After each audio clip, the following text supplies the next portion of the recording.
it's a common denominator across every high performer is their ability to be disciplined with focus. And I know the same goes for George Heaton, who I look up to as a builder. And the focus of the task you're on, that's the only focus you're going to be focused on. Like if you're working out for 2 hours in the morning, your entire focus is that 2 hour workout. If you're designing a clothing or a video for 3 hours, your entire focus should be that video or clothing design for 3 hours. Every time you break it up, your creative thoughts are going to go away or they're going to be manipulated.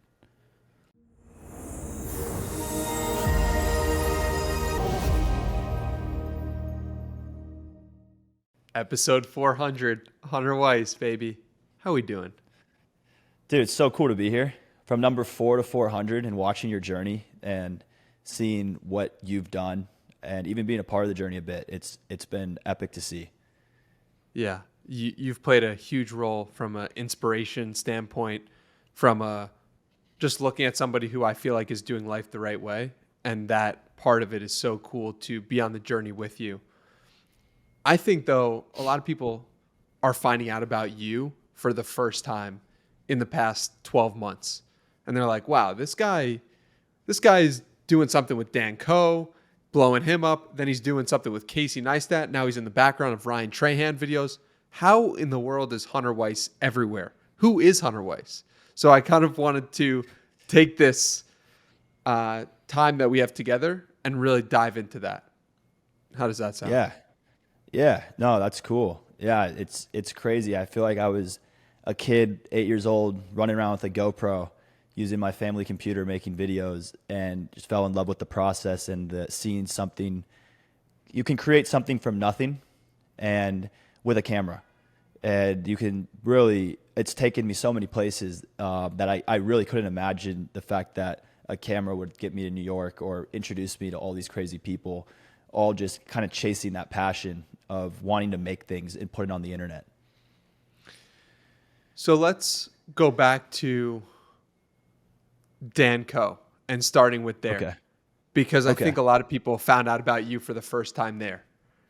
Yeah. How did that it's funny. come to be? I followed Dan on Twitter for years, and I constantly saw his tweets and his Instagram and was cold DMing him and a few other people, mostly cold DMing them exact examples of ideas I think that would work well with their current following, current styles. And from there, I think I actually annoyed the shit out of Dan Koe until he wanted to work with me. And I had a track record of working with people already in the creator space. And at the time I was working with Casey Neistat, I had moved out to New York to work with Casey. And I wanted to be building something of my own.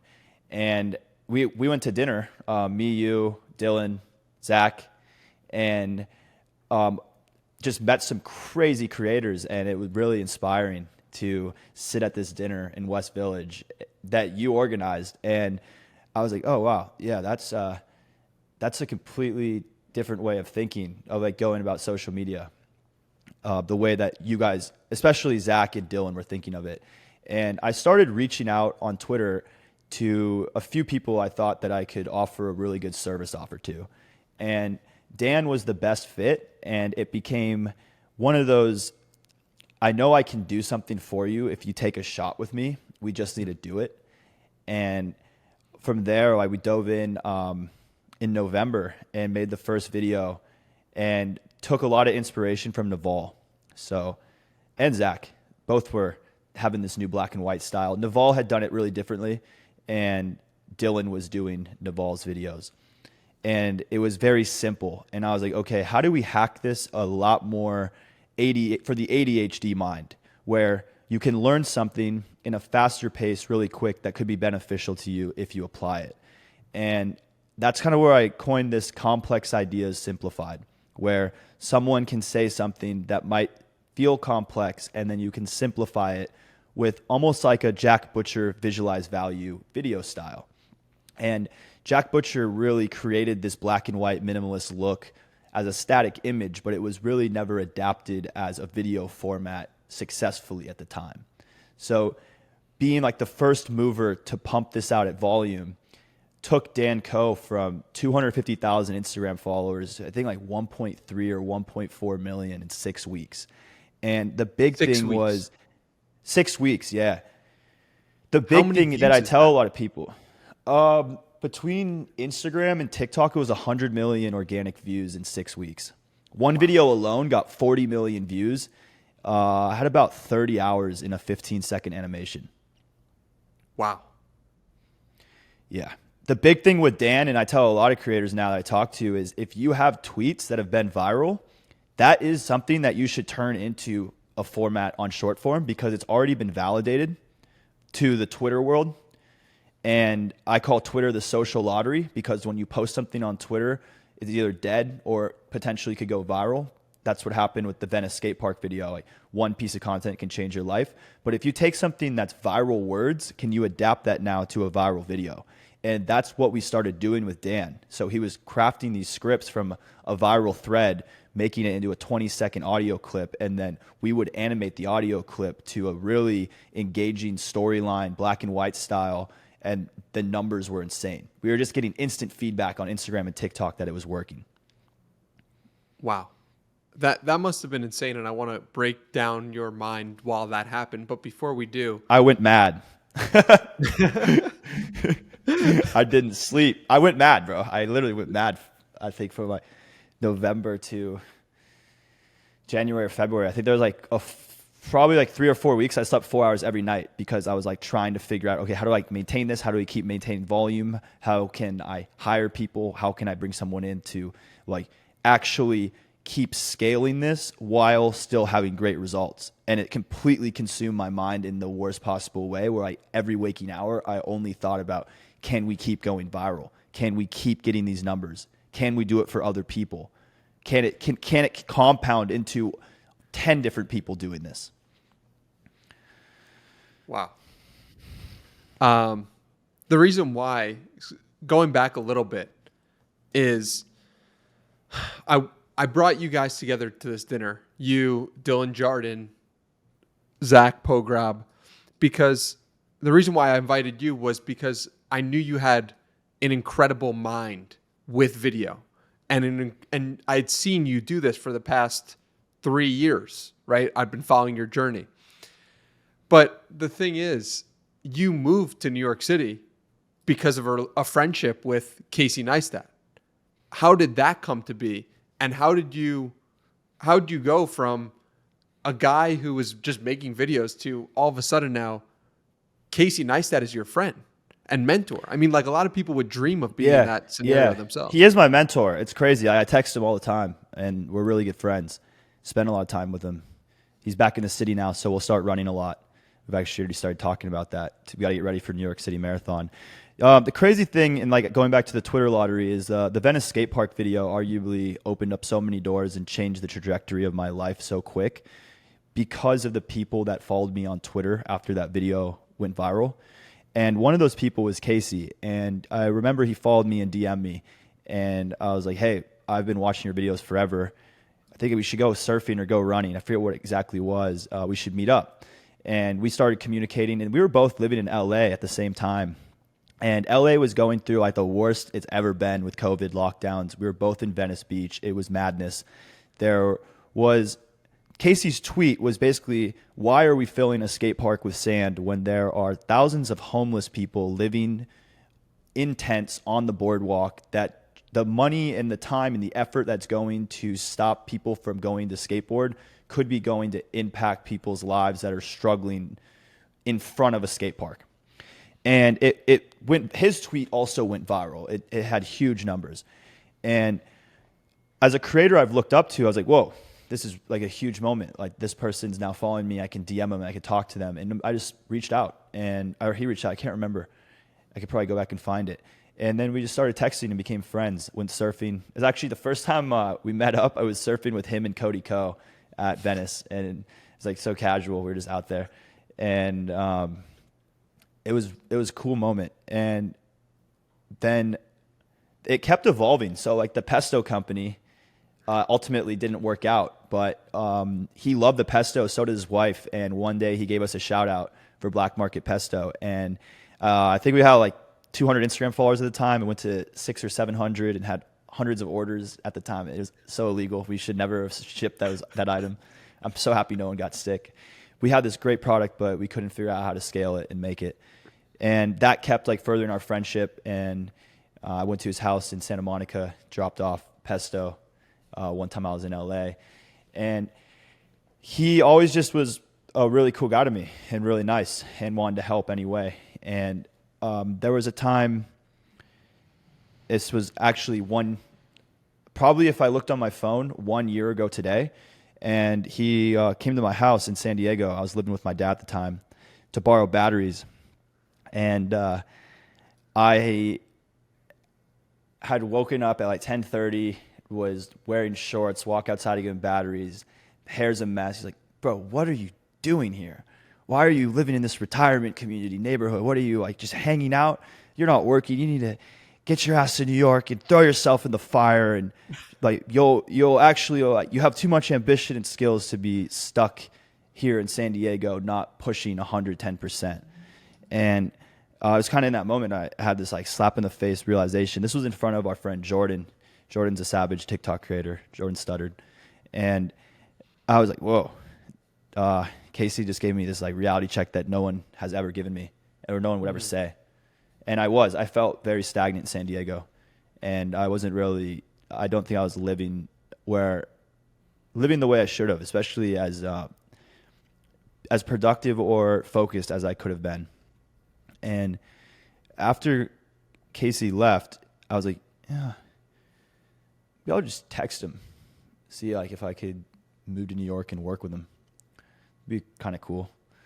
And I texted him and I got ghosted like really hard. I think I got a response 2 or 3 weeks later. And it's like, hey, I wasn't ignoring you. I just have been busy traveling or whatever. And he was like, yeah, how fast can you get out here? And when can you move? And it's like in that moment, I was like, oh, cool. Like, I'm definitely about to move to New York. But I responded, I had an elk hunt at the end of September, a bow hunt last year, which it was a cool moment to get an elk. And I went on the bow hunt, and then I came back, and I sold everything I owned, and I moved to New York October 6th, got off the plane, didn't have a place to stay, threw all my stuff in a friend's house, and I went to film with Casey, and we made the first video together that we worked on. It was Insta360 New York City. It was a brand deal video.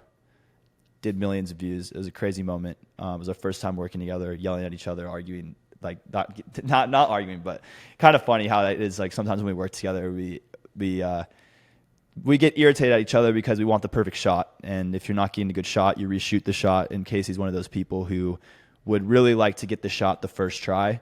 And sometimes if it's a technical shot, it could take 45 minutes and a lot of yelling. But what have you learned from working with him and from being so close to him and spending so much time with him? Yeah, he moves quick, and I believe that one of his biggest strengths is that he moves quick and he's focused, and he's very methodical in the way that he produces his videos. He tries to film every scene in order that he would edit it. So start to finish of a video, you would film scene 1 in order, and then scene 2, and then scene 3. So when you go back to edit, hopefully all your scenes are in order. And ideally, like if you go out and film a video in 2 to 4 hours, you get all your shots, and then you can come home and edit for a day or two. And then his focus is, okay, if we're out filming, and we're only filming, and we're focused on filming, and we're going from location to location as quick as possible to get each shot. And then the editing process is, at the time, it was do not bother me. Go in the other room. Like there was another room. I had my own part in his studio, and he would be sitting and editing, and I would just have a task to work on. And it could have been like mopping the floors, or it could have been organizing all the camera gear, or it could have been cleaning, or the biggest thing I did for the most part, he gets so many things shipped to him. I broke down so much cardboard, every single box. There'd be like hundreds of boxes stacked up. Like when I first moved out here and worked with him, when we weren't filming, I organized and like categorized everything that was in boxes because he was gone for 3 years. So imagine coming back after moving to California. he'd only been back a few weeks, and his studio was a mess. And he wanted to rebuild the whole thing. And you'll notice through the progression of, I believe, like October to now, the studio has completely changed. And I still remember, like, I was going to the hardware store, getting like big pieces of wood and pushing them on a dolly like 4 blocks up the street when I got out here, like carrying plywood up the staircase so we could build out his new studio, because he took down a wall and now has 2 spaces combined. And the focus level of a high performer like that is when focus is disrupted, everything is delayed. So if you know you can get something done in one day, and you know with pure focus it can be done in one day, but then you throw in all these other little distractions, it's going to take 2 days, maybe 3 days. And that's something that I've applied to my business, is like, if I sit down and focus even for an hour, 2 hours straight, no phone, no Twitter, like whatever I need to work on, that can potentially be a full day's worth of work just by eliminating distractions. And that it's a common denominator across every high performer, is their ability to be disciplined with focus. And I know the same goes for George Heaton, who I look up to as a builder. And the focus of the task you're on, that's the only focus you're going to be focused on. Like if you're working out for 2 hours in the morning, your entire focus is that 2-hour workout. If you're designing a clothing or a video for 3 hours, your entire focus should be that video or clothing design for 3 hours. Every time you break it up, your creative thoughts are going to go away, or they're going to be manipulated. What have you done as somebody who I know is, your mind goes in 17 different directions? How have you practically gotten better at that focus, muscle, and skill? I can run for 3 hours without headphones in. And that has become one of those things where when I go run at night at sunset, it's because I'm breaking up between what I worked on during the day. I'm going to go run, and then I'm going to lock in and focus at night. And I might work from 8 to midnight, because that time at the end of the day, before I go to bed, after I work out, I find myself to really be able to focus with no distractions. And same within the morning. If I wake up and run and get my exercise out of the way, I'm not thinking about exercise later, and then I can tap into focus. And it really, like, one thing is I have become very organized with all the projects and tasks I'm working on in a CRM. So I can visualize and see everything that needs to be done with a start date and when it needs to be finished. And it's mapped out.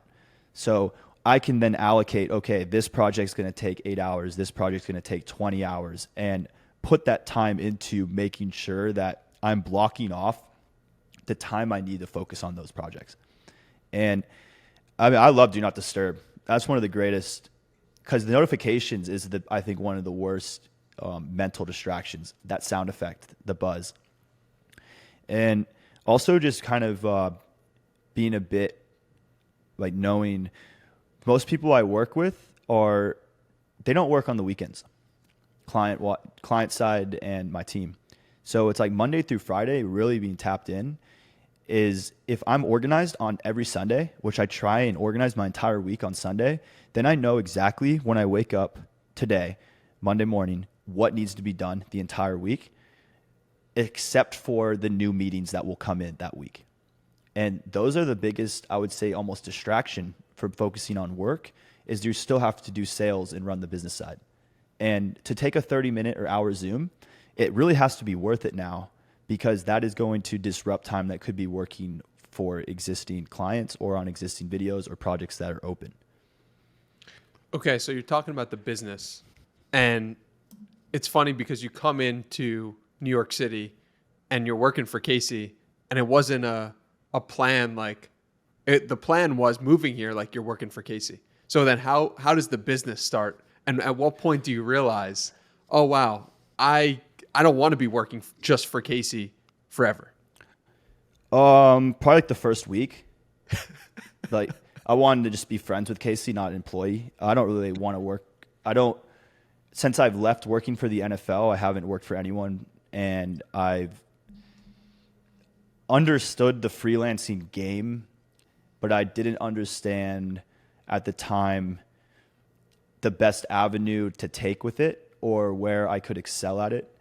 And working with Casey is great. You can learn a lot from him. He makes incredible videos. He is, I would argue, like he created and is like the face of vlogging and one of the innovators and pioneers of YouTube.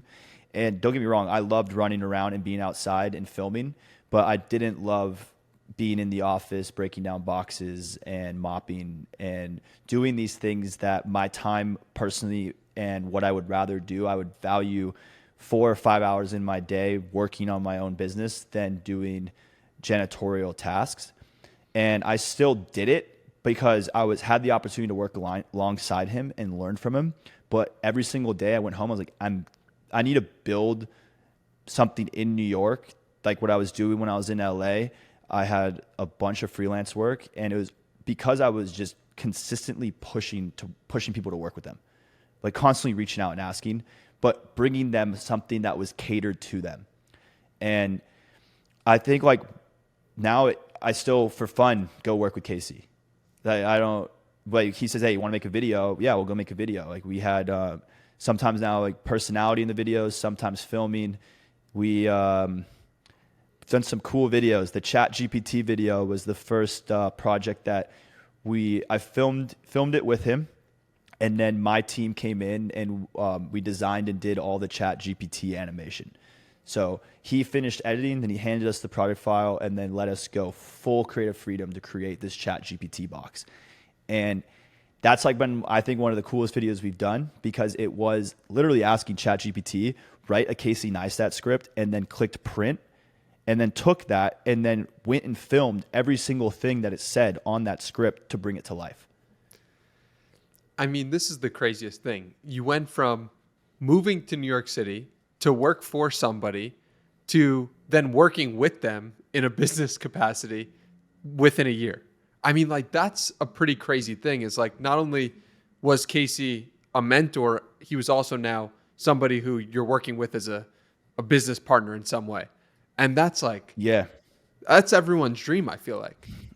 Dude, whenever I was like when the business was blowing up, I always went in because this is his old studio. This is the Beam studio, and he's 5 feet away. Like, I can go knock on his door in 10 seconds. So whenever I was like getting these big companies and deals coming through, I'd go over there and be like, Casey, how do I respond to this? Like, how would you formulate a response for this brand or company? They're asking for videos. What would you quote, or how would you respond? And then sit there.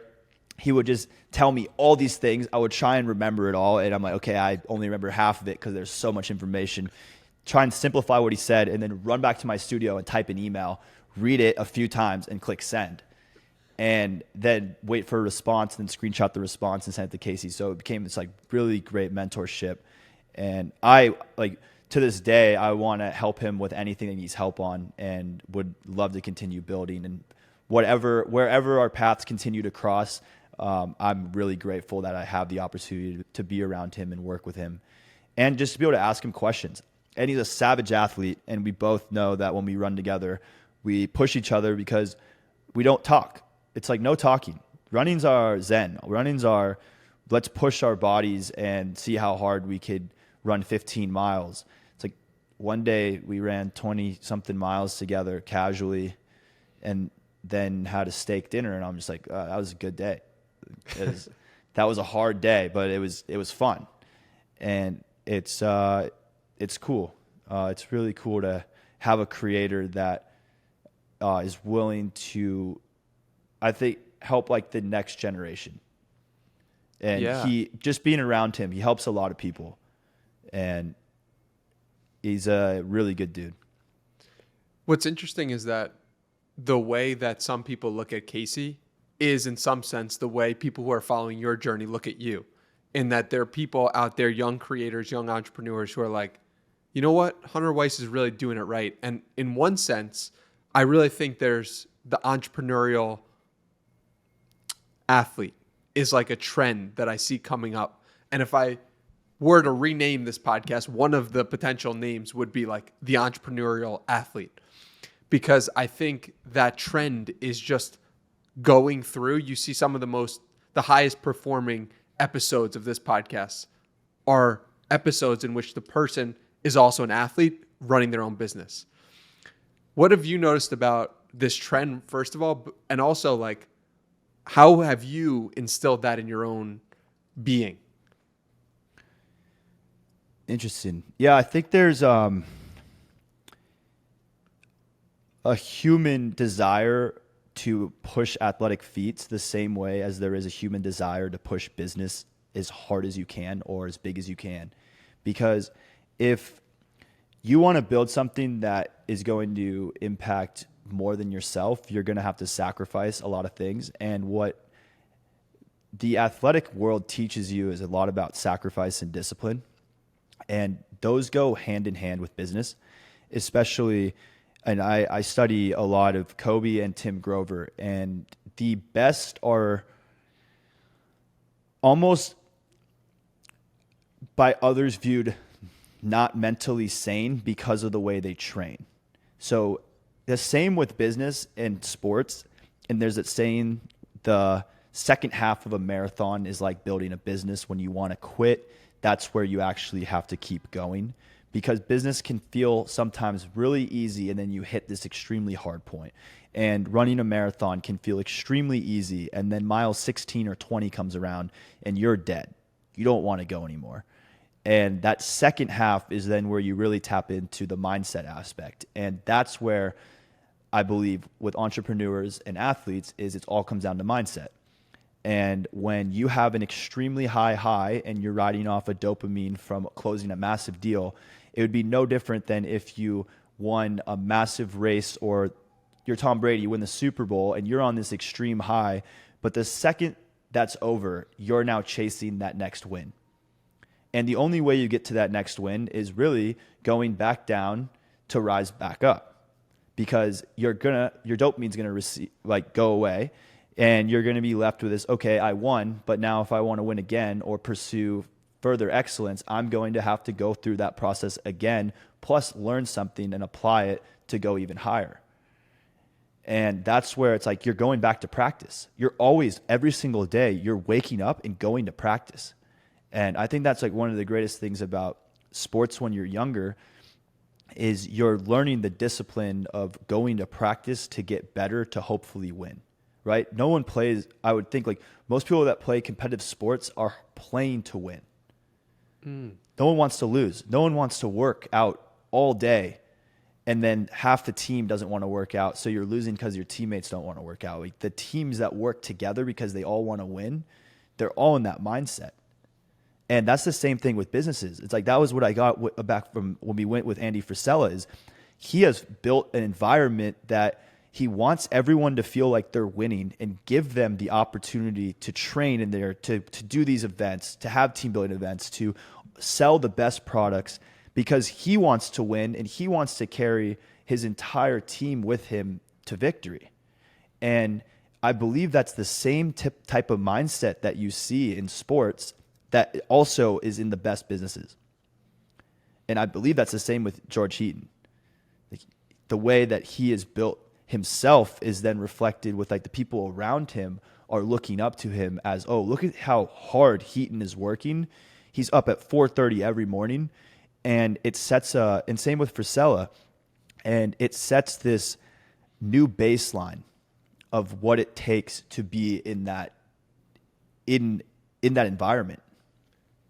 How you treat your body is showing the world how much respect you have for yourself. And if you look at somebody who is in good shape, your initial judgment of that person is, oh, they respect themselves. And oh, if they respect themselves, they'll probably respect me if I'm putting in work. And that gives people such an important look at somebody's mental state. Your body is showing someone else how you view your own mental state in a split second. And it's really cool. You bring up Frisella, and I'm curious what you thought of, one, going to that facility, and two, getting the chance to meet somebody who had impacted you in some way.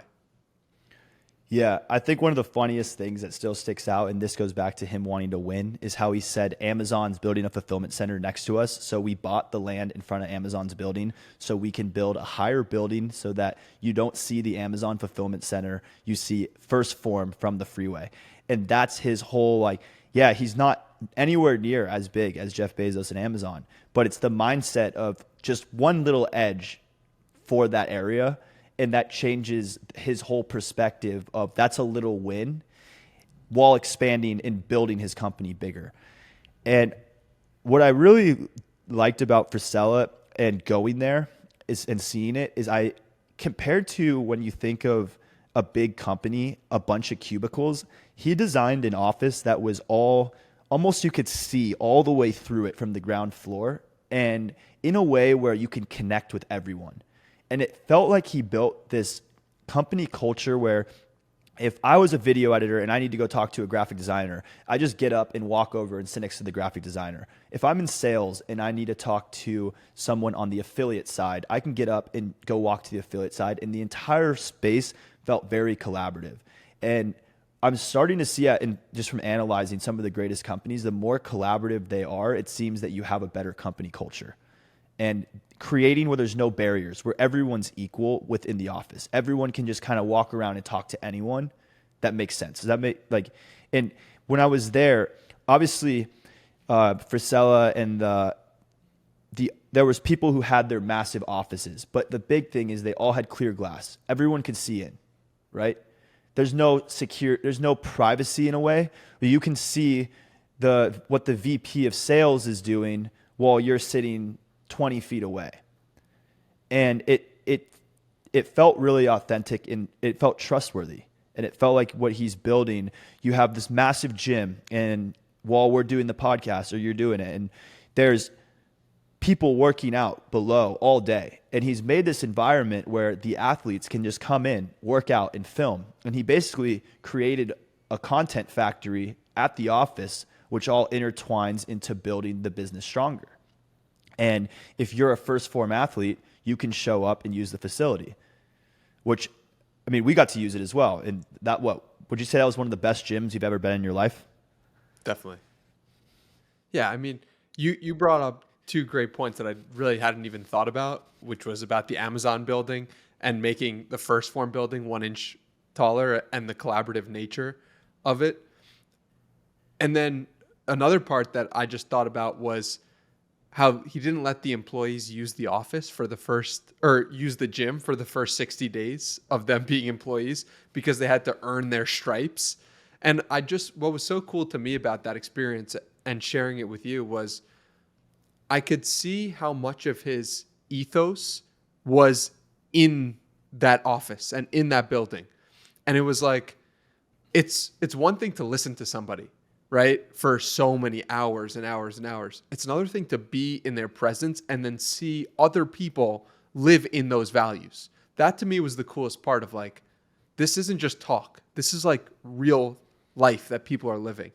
And it's always cool when your quote unquote heroes not only live up to the expectations you have of them in your head, but they exceed them. And that was the case for me with Frisella. And it seems like that was the case for you as well as with Casey too, which is something I think a lot of people don't realize or think about. Is like, what if your heroes were actually better than you expected, right? Well, do you remember when we walked into the shipping facility? Yeah, that was massive. It was Okay. so And big. do you remember what Frisella said? There's a line they all look pretty young, maybe like 16 to 25-year-old dudes or people. I don't remember if there were any girls or not, packing boxes. And it was really systematized, but he said every single box gets a handwritten note. Mm-hmm. And there was people there. If you pack a box, you do a handwritten note. So every employee in that facility would write a note on a first form card. And this is however multi-million-dollar company that's still spending the time to handwrite a thank you for buying our product in every single box they ship out. And that was one of those things where I know companies that do that on a smaller scale, but for a company that big to allocate time, that could spend way more time packing more boxes. They allocate, call it 3 to 5 minutes extra per box to say thank you. And that's like one of those going above and beyond where he could have stopped doing that years ago, but they've probably kept doing it because they see the brand value and loyalty and respect that people probably take a photo of it, share it on Instagram story with the product. And it's like, oh, I got a handwritten note. What a great company. And it all goes back to that ethos we were talking about, like all the way through from front office to warehouse. There's this mentality of greatness and wanting to, it's huge levels of respect. Yeah. You mentioned the collaborative nature of the office, and you're sitting in the office right now which you share with Dylan and Zach. And it's crazy that one dinner led to that office, and it's a collaborative office as well. You could kind of see it in the background for those watching on YouTube. How has that experience, getting an office in the city? You're going from working for Casey in October to now having your own office with a couple of friends. What's that like? It's funny because I came to Casey and I was like, hey, dude, do you think there's any ability to get a small studio in this building? And he connected me to property manager. And we looked at some of the worst studios, no windows, super small. And then the day we were going to sign a different studio, they're like, hey, the old Beam studio's open. You want to check it out? I walk in and I was like, yeah, we'll take it. I'll figure out how to pay for it or get people that will. And at the time, Dylan and Zach, we were trying to see if we could get something together. I didn't know if it was going to work out or not. I was pretty open to paying like around $2,000 for a space, and there was one in here for $2,000. And then we ended up signing this place the day after. I saw it, and I was like, we're getting it. I told them, you guys got to come see it, but I'm ready to sign it. And they both saw it. We signed it for, I'd say, a pretty good price for New York City office. And the collaborative nature of being around three entrepreneurs that have their own thing going, but are all driven to create and want to work hard, changes the way you work. So we're some days working together, some days going to lunch, but often we're just sitting here working on our own thing, and then we're just talking. We have an idea, we validate it, or we invalidate it by talking to each other.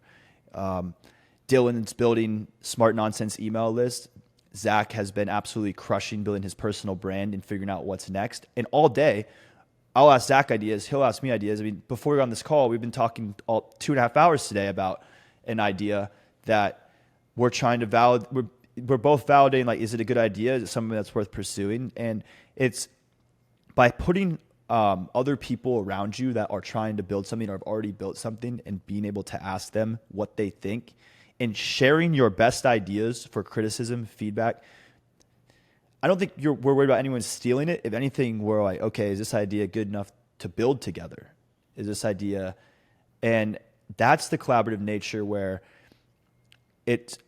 I prefer being in my office than I do in my house, because I know I can come to this place, and even if I don't want to work and I want to just sit in here and listen to a podcast or make a video or take a nap. Like, I've spent nights in here, but just because it's easier to just fall asleep here than go home.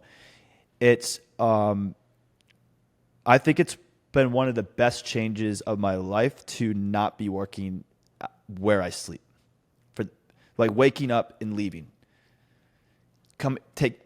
waking up, taking a shower, and out of the house in 10 minutes. And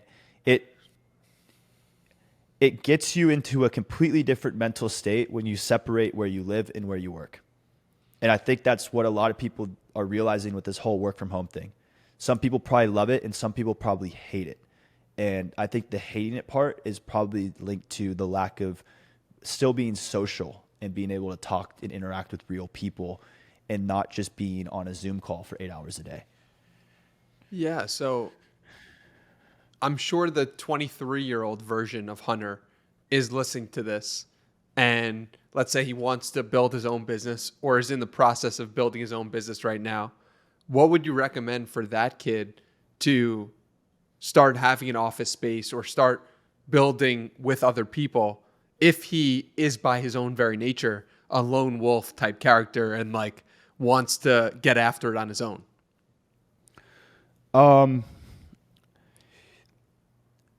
The first thing is making money from a skill set, because then you have a case study, but also you might have to do that for free to get a case study or to prove yourself. And it's a good question. So I would say the biggest thing is figuring out how to build a team and when can you start outsourcing. When I was freelancing in LA, I would often film something and then hand it to someone else to edit because the time to edit took way longer and then I could film more things. And you have to figure out when are you willing to give up doing something that you can do something else better. And then you have trade-offs. Now you have leverage because now you know what your skill sets are that you're good with. And I think that you should lean way more into strengths and outsource weaknesses. And that's because the best entrepreneurs figure out when to delegate and where their time is best allocated. And I see that consistently across the board, that the best entrepreneurs have the best teams. And I don't even think an office is necessary unless you fully want a space to sit and work in all day. Like if you can sit in a coffee shop and get the same thing done, going bouncing around, do what works.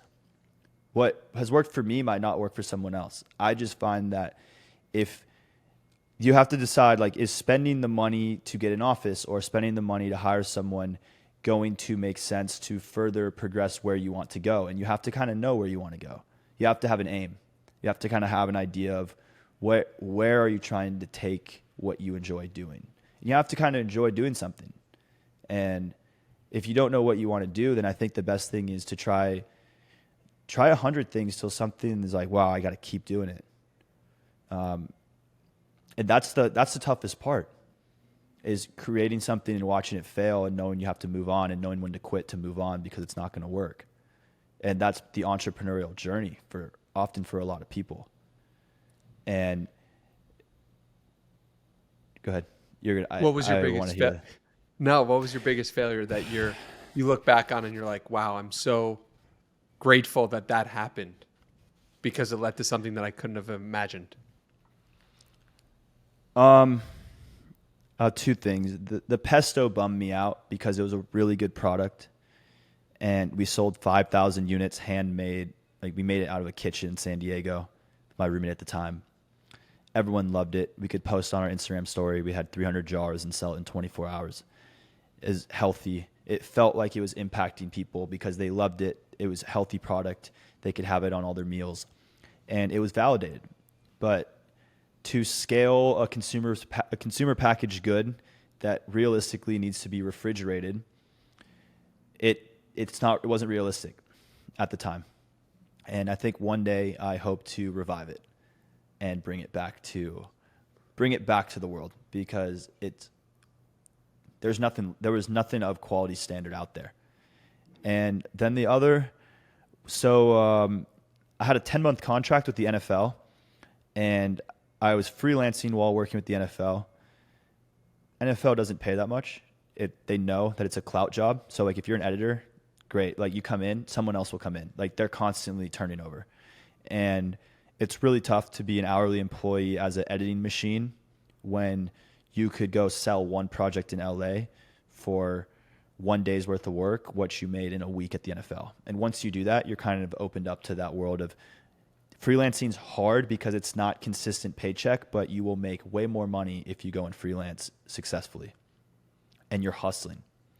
And my contract with the NFL ended, and I had some freelance clients, but 7 days later after it ended was when I filmed the Venice video and it went mega viral. So it was like one door closed and then like the next wave of doors opened. So it was like I was bummed. It was weird because I didn't really enjoy working for the NFL after a certain point. Like this, it was really mentally exhausting to be a video editing machine, and it taught me a lot. It really opened a ton of doors. But it's weird, like when you leave a job and then you're kind of thinking, well, I just left the NFL. How do I like live up to what's next, or what do I do that will keep me progressing further? And then like the world just opened another door. It's crazy because you could have never predicted that door. And No, you That can't. And that's the Well, the that's why I social talk lottery. about trusting the process, and understanding that's all unfolding perfectly if you have faith. Because there is no world in which you could have imagined you filming a video, it gets retweeted by Trump, it like it goes crazy to the point where it opens every door known to man. It does 100 million views on its own, if not more. And it's like, good luck predicting that. So Yeah. Yeah, it's a crazy feeling waking up 7 days straight and you have CNN, Fox, Barstool, like endlessly every day you have a new person asking for licensing. Every single day. For 7 days. It was just my email. I'd never seen, I could just kept refreshing email notifications, DMs, and it was like the next one. Just kept, can we use this? Can we put it on TV? Can we put it in Japan? Then you have the people from all over the world who start DMing you, hey, I just saw your video in New Zealand. I just saw it in Australia. I saw it in Canada. I just saw it in Japan. I just saw it in, and you're just getting like, this is blah, blah, blah from Barcelona. And you're just getting spammed. It's the coolest feeling to hit that virality. But then, dude, it is the worst feeling for your brain. You are riding a high, and when the high dies, you are going to be depressed. yeah. Like, you're going to be messed up. Like the fact that you could only sleep 4 hours a night for a week because you're so dopamined out that you can't fall to sleep. And once you do fall asleep, you're right back up because there's work to do. And then you check your phone right when you wake up and you have 50 emails, millions of notifications, and the dopamine's right back up. I mean, and it's not like you've just done this once. You did this with Dan Koe, and you continue to do it and go viral on your own. And you've said before in a previous podcast, what goes viral is often toxic. You can manufacture negative virality. It's way harder to manufacture positive virality, which I'd argue you've done in many different ways. You could say the Venice skate park video is positive virality for putting more Depends on the depends on who you attention are. on something that needs to be seen. But regardless, you've done it in a positive sense for Dan Koe and many others. And so the question becomes then, what do you know about virality that most people don't? It's psychological. And what goes viral negative is usually increasing cortisol, fear-related, makes people angry, or you're either triggering negative emotions or positive emotions. And the whole positive virality thing that I've noticed with social media is it's usually relates to something that can be motivating or impactful for people to make a change or apply that will benefit their life, versus negative virality is the things that you consume that will almost always never give you any sort of impact other than potentially making you fearful, angry, or uncomfortable or shameful. And we see this with what's on TikTok and Instagram consistently going viral that's negative. I'm sure you could open up and find something negative in a few swipes, and if you get drawn in, then you're going to be fed more of it. And this is where, like, if you can train yourself in the algorithm and you're watching positive things, your algorithm's going to be positive. But once you start diving into the negative, it knows you like that, and it's going to learn your behavior, and it's going to start feeding you more negative content. And I believe because of the last maybe like 3 to 5 years, we've seen this more negative virality warfare on our minds, that when people see something positive, that leaves them, whoa, what I just watch, what I just hear, that made me feel something. It felt like good. I need to share this with someone. I need to share this with my friends. I need to share this in a group chat. And I would like to think that more people are creating positive content in the world, but we're seeing way more negative because the algorithms fuel more engagement, more anger, more comments, more shares off the negative. And that's something that I'm really not liking with Twitter right now, is that I mute these pages, but they're constantly pushing almost like gruesome, brutal videos of people like maybe getting attacked, and if you mute it, you won't see one for a while, but then like one will funnel in. But if you look at the numbers, it'll have like 20 million views. Yeah, it's interesting though. I heard you talk about this on Ty's podcast, but if you go, I've got to show you my Twitter feed because there's absolutely no fights. There's nothing wrong like with the world. It's a Well, that's happy the thing. world. I watch UFC, and I'm convinced. I watch all the UFC clips, and I'm convinced that if you watch UFC clips, they give you street fights. Nah, I watch UFC clips too. I don't know. I definitely, but like for the most part, Yeah. it just depends. It depends on the day. But on Instagram, the big thing that I'm seeing there is that can something that's already going viral that's positive be repurposed into an animated format and go more viral? And it's worked. So curating viral audio and then adding imagery to the viral audio that tells a story for what you're listening to. Or the whole thing with the positive virality is I think that there definitely are people that want it because you read the comments.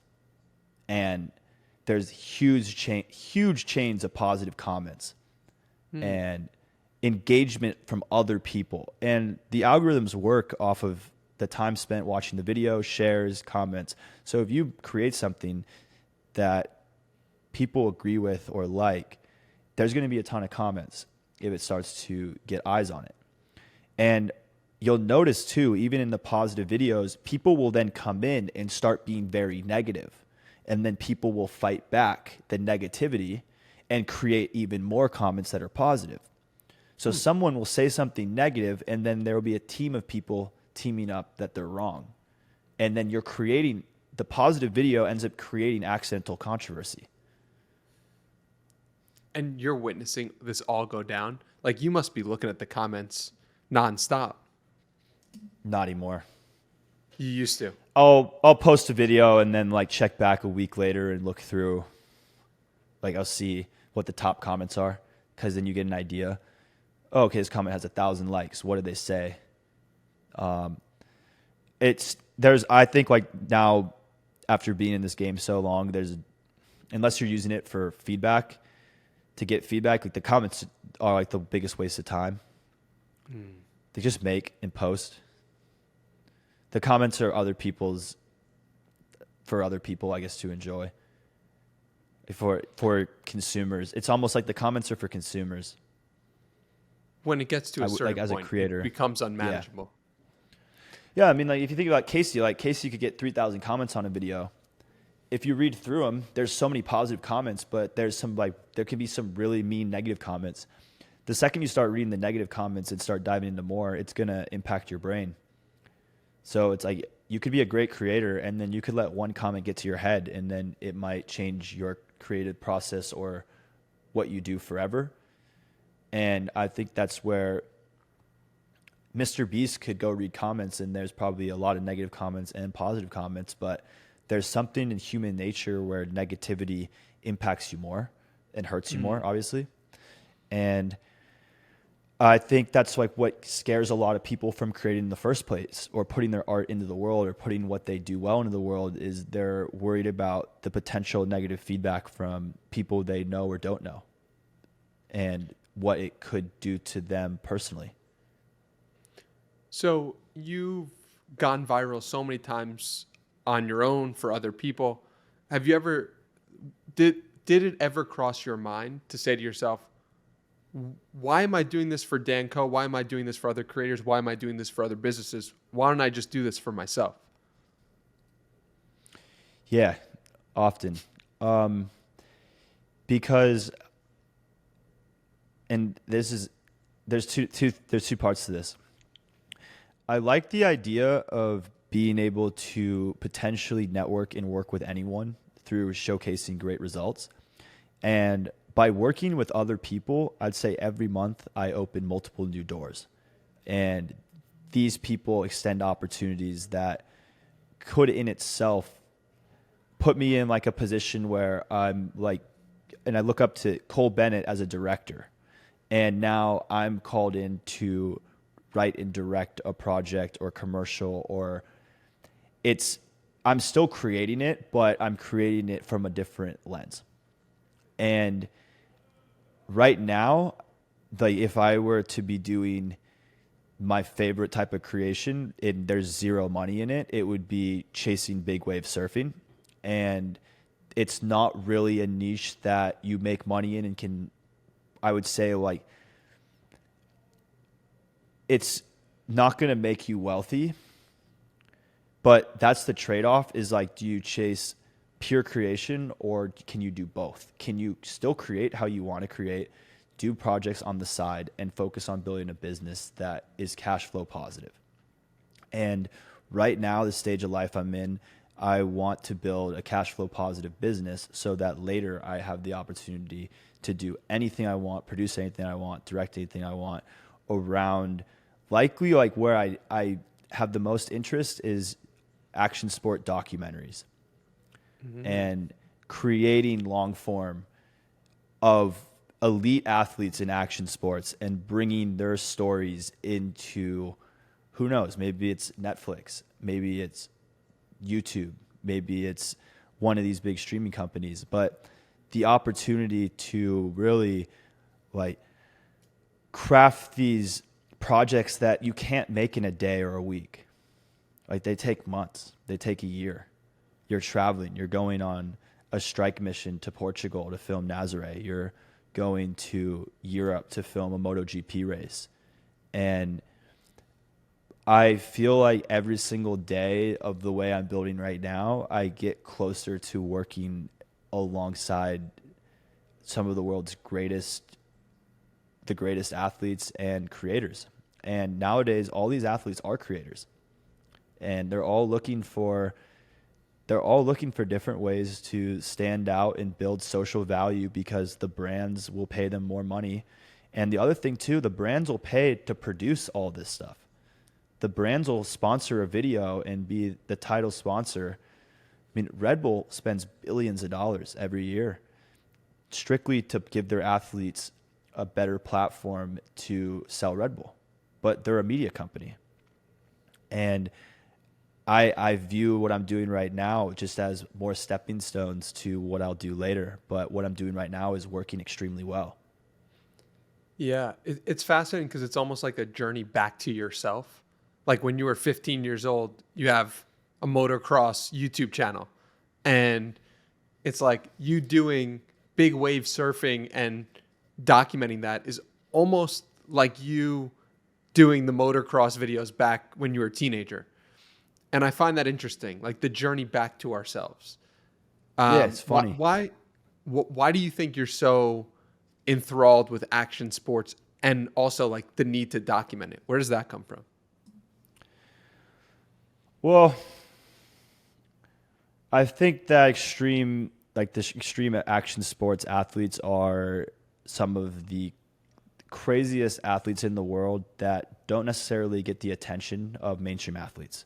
So the world's greatest big wave surfers will never make the money that a pro soccer player will make. They'll never get the eyes, but they realistically could die every single day they go out there. And they still go out there sometimes until they're 50. For 30 years, they've surfed big waves. Or pro dirt bikers who are doing double backflips die at 23, or they make it to 50, or they like these athletes are on the edge of life and death every single time they do their sport. And there is, I think it goes back to this, what they do ultimately can create fear in a viewer. And there's a viral aspect of watching someone do death-defying stunts that makes the public want to watch it. And ultimately, like the reason these sports aren't as big is because they just don't have enough people that watch it. They don't have, if 5 million people watch surfing, how many hundreds of millions of people watch soccer or the NFL? And it's completely, the money goes where the views are. We've learned that, if anything. Look at Rogan. I mean, if you get the views and listens, like look at Messi. $1 billion of brand value added since he moved to Miami or whatever. So there's a clear distinction in today's day and age that the money follows the views. And for good and bad, we see that often. And the whole thing for me with action sports is I grew up racing dirt bikes and mountain bikes and was in that world. And now kids I grew up with are some of the biggest in their respective talents and what they've followed every single day since they were a little kid. And they pushed their limits every single day to get to a level that no one else could do what they could do. And there's something really interesting in telling that story and what makes those people tick. What draws someone to want to jump 150 feet on a motorcycle? And they've created these smaller cult followings, but some of these guys have 1 million fans, but those are 1 million true fans because that person they've been following that guy for 8 years. And they might be smaller than these broader athletes, but 1 million people in the sport, if you mention that person's name, they know exactly who he is and what he's known for. And you're basically then creating for a very tight niche that has an audience that cares about them. I've said before that, or I believe that the sport that we like the most is often just the sport that we were the best at when we were done playing it. So like you'll see people love football because they were a great high school football athlete or a college football player. And so I think that's probably similar to you where you love these crazy action sports because that's where you excelled from a young age. And I was never that good at surfing, unfortunately. So but dirt bike's motocross, different, but yeah. Yeah, You always miss it. You always question what could you have done, but then you're like, no. I was never the guy who's doing 120-foot backflip.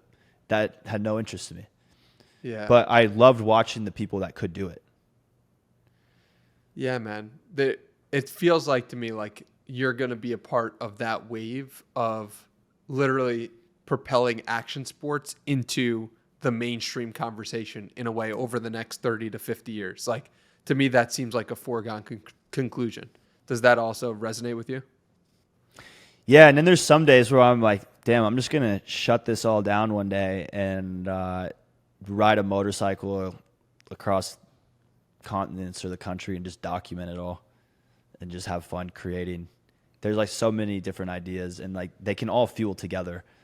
To find, for example, any motorcycle company that wants to sponsor 60 days of endless content around a bike and then just review and destroy, basically turn it into how far can this bike take me till it doesn't work as a product review and just push a bike's limit from, I don't know, I've thought of buying a bike out here and riding from New York to San Diego just to see how long it would take, how possible is it, and document it. Because there's people that will watch it, but I'm really in build mode right now. Like I have actual responsibility every single day that I feel 100% obligated to, and it would not be fair to people that are relying in results that have paid me. And that's the entrepreneur side, the creator entrepreneur, and then like the athlete side keeps me sane. And it's like there's the mix of like pushing running is, okay, I know I have to work hard today, I'm going to go run hard today. And it's the complete balance of I can't sit in this office for 10 hours straight. But if I go run for an hour, sure, I can sit in here for 8 hours. I got that mental medicine from running. Take me through the highs and lows. You know, we've mentioned it a few times now, but it seems like from being friends with you and witnessing exactly what you're going through, that it's just like some days you're on top of the world. Other days you're like, what the hell am I doing? I just want to sell everything and rent a bike and go to San Diego. Like, how do you deal with the highs and lows? Part of that, I believe, is when things get really tough with the business, there's that mental side of just quit, just give up. Why are you doing this? Go do something else. But I also know that if you focus long enough on the same thing, then you keep seeing progress. And that's the number one thing that I've seen the most success with is anything related to video. So in the back of my mind, it's like if I quit one thing in video, then I'll do something else with video. But I think right now it comes down to I could have a client and work with them for 3 months, and then they decide, okay, we don't want to work together anymore. And then I'm like, okay, I lost a client. I should go get a new client. And then I'm back in that like seeking of to keep the business maintaining revenue. And I want to scale it. So if you're losing clients and then gaining new ones, what are you doing wrong? And then you have to analyze what went wrong, figure out what went wrong, try not to do it again. And then you have competition in business, and competition can come and potentially take your clients by just offering something different or having cheaper prices. And then there's the aspect of actual pure like getting rejected in business by thinking you have something lined up, you're good, and then you're not. And I notice you're constantly have to be selling, and you're constantly going to be getting rejected, and you're constantly going to think that you had a close that won't close, but you're still always chasing. Like I have overhead, I have expenses. New York's not cheap. So it's that mental hustle of, okay, if you don't work, you don't eat, or you don't pay rent, or you can't pay your team, or you're eating into profitability. That then makes you, okay, in the back of my mind, do I want to sit here for 8 hours and do Zoom meetings? Not really, but I know it's beneficial. I know it has to be done. And the highs and lows too, I think there's some weeks the virality will, if you're spending the big thing is the screen time. I think a lot of people's mental health, they don't realize how affected it is by screen time, because we're so used to now using a screen, laptop or phone for so many hours a day. And then you're not realizing how much you're just depleting yourself and how much that affects your brain's natural dopamine, serotonin, circadian rhythm. Waking up, first thing you do is look at a phone, or going to bed, staring at a phone. And both of us are kind of in the business that requires the use of social media, requires the use of constantly being on screens or editing or using, even just like having to respond to messages and DMs and answering questions. And there's probably an unhealthy amount of time that we both put in, but it's necessary for the time and where we are right now. And I'm sure you probably have crazy highs and lows. But do you feel the same way? Yeah, dude, it's exactly the same. One thing I started doing since doing the retreat, which people can listen to that episode, is just I'm gonna take Saturdays and not use the phone or laptop, and just take that as like, all right, all off. Like if I can't take one day off of the material of being sucked into this machine, I'm doing something wrong. So that's going to be one change that I've made from the retreat. And it feels way different. Like just having that time off, and maybe it's not for everyone who's in build mode, but like there are mornings you could take off, there are evenings, like you could put time to it just to get back to baseline. But it's just crazy, like the highs and the lows of it, and the sucked in, and you have something that works, and then you have something that doesn't, and then you don't realize you're extrapolating and like putting together those two things in that moment of like it working or not being you. So yeah, man. That's the problem with the gym and like going versus like running. Is like if I'm sitting inside all day for 8 hours or 10 hours or even 5 hours and didn't get outside today, I'm going to go to the gym, listen to music, be around more people stuck inside, or I can leave my phone at home, put on my Garmin and track my run, and I can go run for an hour and completely disconnect. And that 1 hour, I feel like a completely new person. Yeah. And that's why if I have a day where I spend a lot of time inside and have a lot of screen time, I'm trying to go run at sunset to get that final bit of light see the sunset, and get a run completely detached. And it completely changes my brain before I go home, eat dinner, and go to sleep. Or if I'm going to work again, then it separates. I have like a bit of sanity in being outside. Yeah. I mean, I have you to thank for turning me on to running to the degree to which I've done it. I told you I was going to run a marathon a couple of years ago, never did it. Then told you I was going to run a marathon this year when we were going to Frisella, and I'm training for my first one. And that I've never really been in the routine of running 5 times a week and consistently putting in more mileage and consistently getting that feeling of getting something done, physical, overcoming the endorphins going every day. It's made a huge difference. And yeah, I'm curious, like, you're about to enter into your biggest training block that you've ever done, the most intense one, according to you, for the New York City Marathon in, I think, 8 weeks, 10 weeks, something like that. What's that experience going to be like? And Not overall, great. what's running like for you? Yeah, the marathon blocks are not fun. Just from doing, I mean, I'll probably run, like, try and have multiple 20-mile runs on Saturday mornings. That's the big day. Saturday is the big end of the week, so you train hard, you build up to Saturday, and then you do anywhere from 16 to 22-mile runs every Saturday for 8 weeks. And that just gets you to that.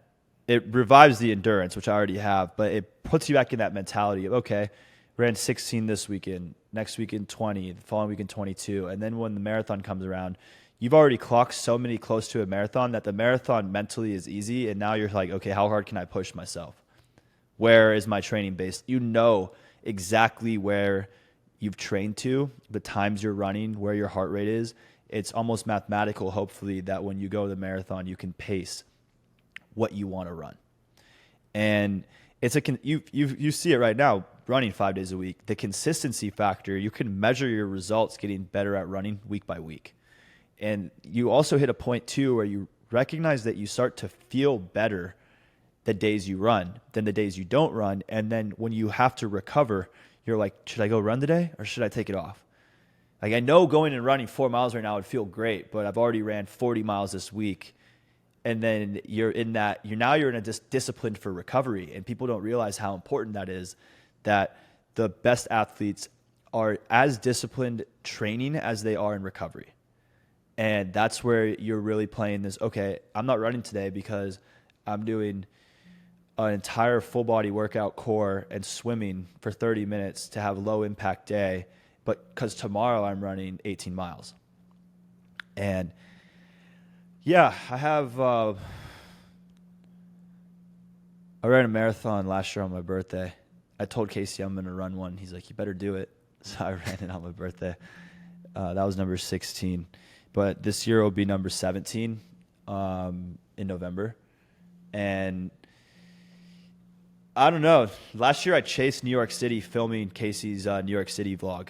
And we did a really cool video out of that. Crowdsourced hundreds of clips, which was a really fun process to do. Went through Twitter and just downloaded every video we could. But yeah, I think the big thing is, I believe every person, if they actually went outside, they could go run/walk 26 miles right now. And they actually just don't want to. They don't have like the desire to push themselves. And I think by pushing yourself athletically, it allows you to push other areas, because you compare, oh, that wasn't as hard as I thought it was going to be. Something else won't be as difficult. And it lets you be a bit more open to taking risk and open to believing and trusting yourself that you can do it. Like, I imagine once you run a marathon, you're going to realize, oh, that wasn't as bad. It wasn't great. It was kind of sucked, but now I understand that I can do that and have accomplished that challenge. And then you decide if you want to do more or if you're done forever, which a lot of people do one and they're like, oh, okay, I got to do more. Yeah. It's funny, man. It's like,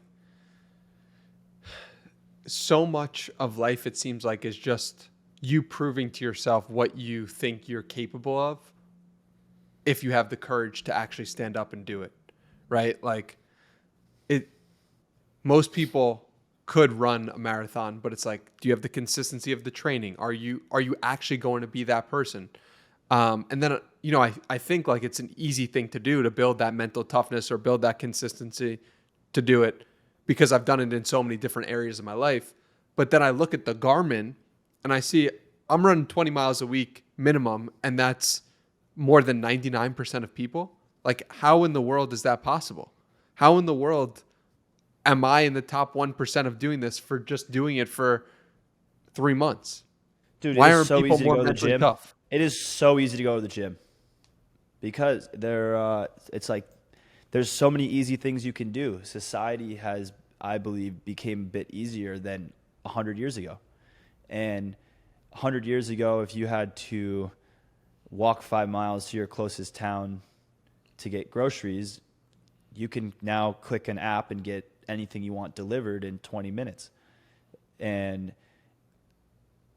going to the gym, you can walk in a gym and lift weights, but going on a run, you have to push your heart and lungs and entire full body to actually work. And if you haven't been running, then you're going to be worried that you're going to be sore or hurt or get hurt. And then it's these limiting beliefs that you can't do it or you don't want to do it because you're afraid of the outcome. Are there any things that you repeat to yourself often throughout the day to as just a way to motivate yourself or a way to continue going during a run or during work? Is there anything you repeat to yourself often? The thing that I recently a lot is like, I don't want to do this, but I have to do it. That's simple. It's like yesterday I didn't want to run 8 miles, but I felt so good after I ran. I didn't want to run 6 miles on Saturday, and I still was like, okay. Now I'm in this like, I don't want to be at the New York City Marathon running for 4.5 hours or 4 hours. Like the more you train up to a marathon, the faster you finish, and the less time you have to spend going through the struggle of it. In terms of like, I respect people that go to marathons and spend 6 hours to finish. That sounds awful. Like I could not imagine spending 6 hours to run 26 miles. And those people are going through an entire different mental game just from like where they are in training. And the training just makes race day easier, hopefully. There's also something to you posting it on Twitter, I feel like, where I don't want to do this, but I have to, is like you put your schedule out there and then you also have Strava, I'm pretty sure, as well. So it's like someone could look at that and be like, all right, well, he said he was going to do this, but he didn't. Does that play a part in it, posting it on Twitter, your training plan? Yeah, I mostly just posted the training plan so people could see what the plan was. And then after New York Marathon, there's the plan I followed. And then there's the finish of it. And I mean, I don't have a time baseline yet because I'm going to give it a few more weeks until I do a fitness test and get an idea. The fastest I ran was a 3:04, but I was 10 pounds lighter and I was actually in better shape. I would say cardio-wise, I ran barefoot every single day at 5:30 a.m. when I lived in LA working at the NFL. I'd wake up, I'd run from Marina Del Rey to the Santa Monica Pier and back barefoot. And there was something about that type of training that got me so strong by doing 8 to 10 miles every morning barefoot on the sand that I have never come close to now in running more. But I was also in marathon shape back then. I do enjoy the gym. I do enjoy lifting. I do pull-ups all day on that. Where is that? That wood pull-up bar back there. Casey came and drilled it in, pegboard. But it's like the balance of wanting to run fast but also enjoying lifting. And it's like they're two opposites. Like a fast runner, for the most part, doesn't want to have any extra weight. You want to be as lean as you can. Then I look at like Nick Bear, and I'm like, dude, this guy ran a sub 3 hour marathon, and he's a monster. So it's like that's like probably a limiting belief to believe that you can't run speed with mass behind you. What other limiting beliefs do you think you hold?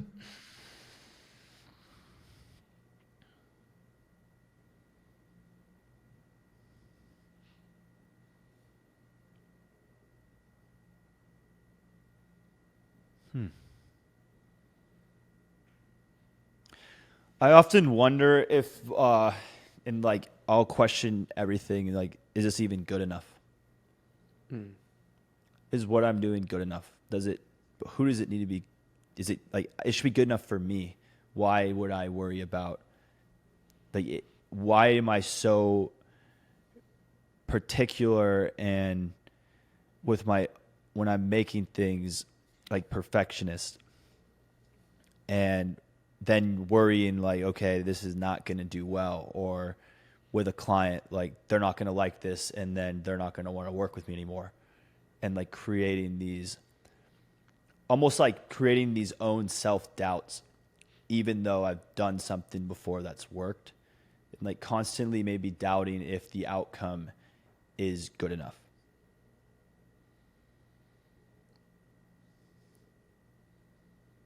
And How do you get around it's that? tough.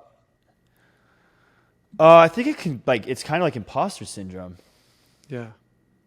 And I don't know. I think you just like keep pushing.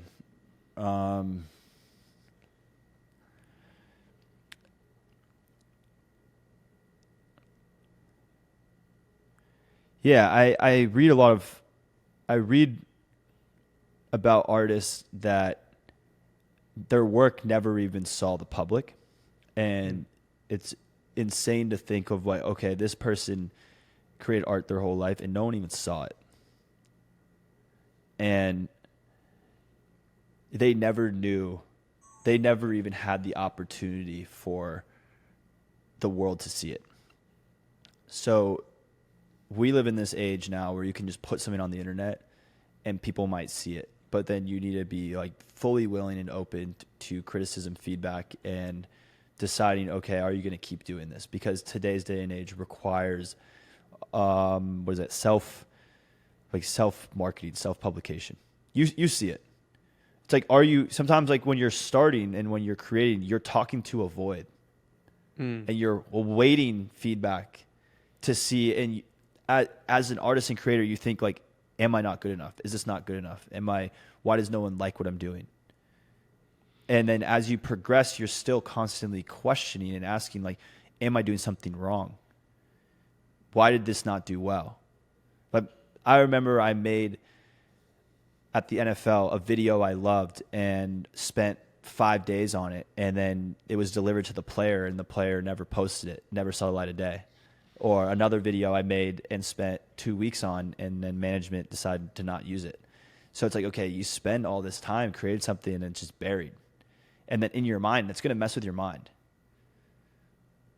It's going to have you question things. And then that's where you decide to push forward, or, yeah, that's a low, but that can be a mental low. And you can be riding on those highs and then hit a mental low. Where my mind goes is you have to have validation in yourself for the process. But it's like, is that actually something that can be done in a world where bills are required and stuff like that? And that's where it's nice to have the artistic pursuit be something on the side that you're not required to make money on. And I feel like you're kind of like, you're blending the worlds, but the truth is your artistic pursuit is the big wave surfing and documenting that. And so you also get it in your day-to-day income generating activities. But yeah. Yeah, I think that's like the balance of, do you want to make money or do you want to be an artist? Can you do both? Is what you enjoy doing, can you monetize it? Or do you want something, are you shooting for bigger? Because honestly, like, there's days where I'm like, I want to build the biggest company I can. If I need to raise money, I will, but I don't want to. If I have that idea that I think could be a massive company, I'll spend every single dollar to my name. And like, I'm kind of doing that right now, actually. The way that the way that the company's going is I'm working with people come to me, they want a video, and then they're brokering that video for more money to someone else. I produce it, direct it, we create it, animate it, storyboard, whatever, like write the story, and then take that video and sell it to someone that is either a sponsor or there's a middleman. And now it's a way bigger project than if it was just me potentially making it for a client. And it could be one video that is the same price as 10 videos. But I also like that I can run a business from a computer or anywhere in the world, and you can create things without a camera. So there's the side of like, I can make and create things with a camera, but then there's the other side of, okay, we can create something in After Effects that doesn't require a camera, that can be built from nothing. And there are tons of markets that don't need to have video footage for what they need created. And that's what makes it really interesting to me is where are these crossovers of bringing these like really insane animations to the biggest players. And I constantly I like the idea of chasing only a few big videos a month versus hundreds of videos a month. Well, that's the difference between working with creators versus working with businesses, right? Is that you're now getting to do less work in some sense, but bigger deals. Yeah. What's been that journey like? We have one video, the coolest video that I've made. It has like 120 hours of animation to it. Wrote the script. It's about Vegas. I worked with my old boss at the NFL to help write it. The coolest. I think it's like one of my favorite videos. Is it out? In this style. No, it's being shopped around right now. So I'm working in, it's with Front Office Sports, which is, I believe out of Austin, pretty big sports publication. And that's like the most exciting project in company working with right now, the way we have ideas. But they have a cool formula. So it'd be like, make the videos and then they will sell the video to a sponsor. And then they put ad spend behind it. It's organic and paid, pretty much about the world of sports, which is where like going towards that sports direction can open doors. But also just from like this first video that has been made and the other ideas discussed, this is the most exciting project in person and company to be working with right now. And the owner is really cool. It's a full circle moment for you. Yeah, the owner has been following me on Twitter since the NFL days and then reached out and then we just started talking. So that's been one of those like, okay, since 2019 to now, and now like did a video, it's already made, being shopped around. And we have endless ideas. So it's like I text him all day. I have an idea, I just send a bunch of text messages and blow up his phone. So the ideas are like, if I have it, make sure that someone has that idea on their phone or email. That's the biggest thing is like, I think a lot of people hold back their ideas and that's all it takes is like when I'm texting Casey ideas or coming up with something for a client, when you have that idea, you're going to forget it. Just send a message, write it down or email it. Because we are constantly coming up with ideas all day that we're missing out on great ideas. And if you can get it validated as something that will work and then execute on it, now it's like, okay, you didn't waste that idea. You get to bring it to life. You feel very good bringing an idea to life. Seeing an idea go from an idea written out to a video created or anything that you can imagine is a really good feeling. So it's the visualization in real life. I would argue that even just from the mind to something that you can see on a screen, like through written form, or just on a piece of paper, changes your idea of what it is and makes it more real.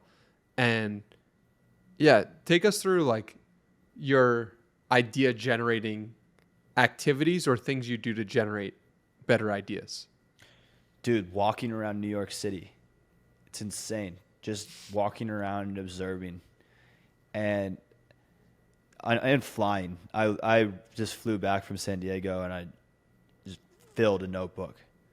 It was just nonstop writing ideas and stories, mostly for front office sports ideas, and then laying out like the next, like trying to lay out a 6-month plan of ideas, industries I want to work with, people I want to reach out to.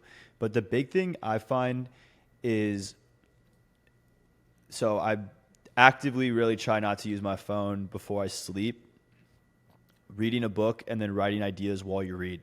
So I noticed like when I'm reading, I'll start crafting ideas directly from mostly like business books, marketing books, actual like people who have built something, extracting their thoughts and ideas, and then pivoting. Okay, like this is a good thing that I could apply here. Or this idea is good, but how can I make it better?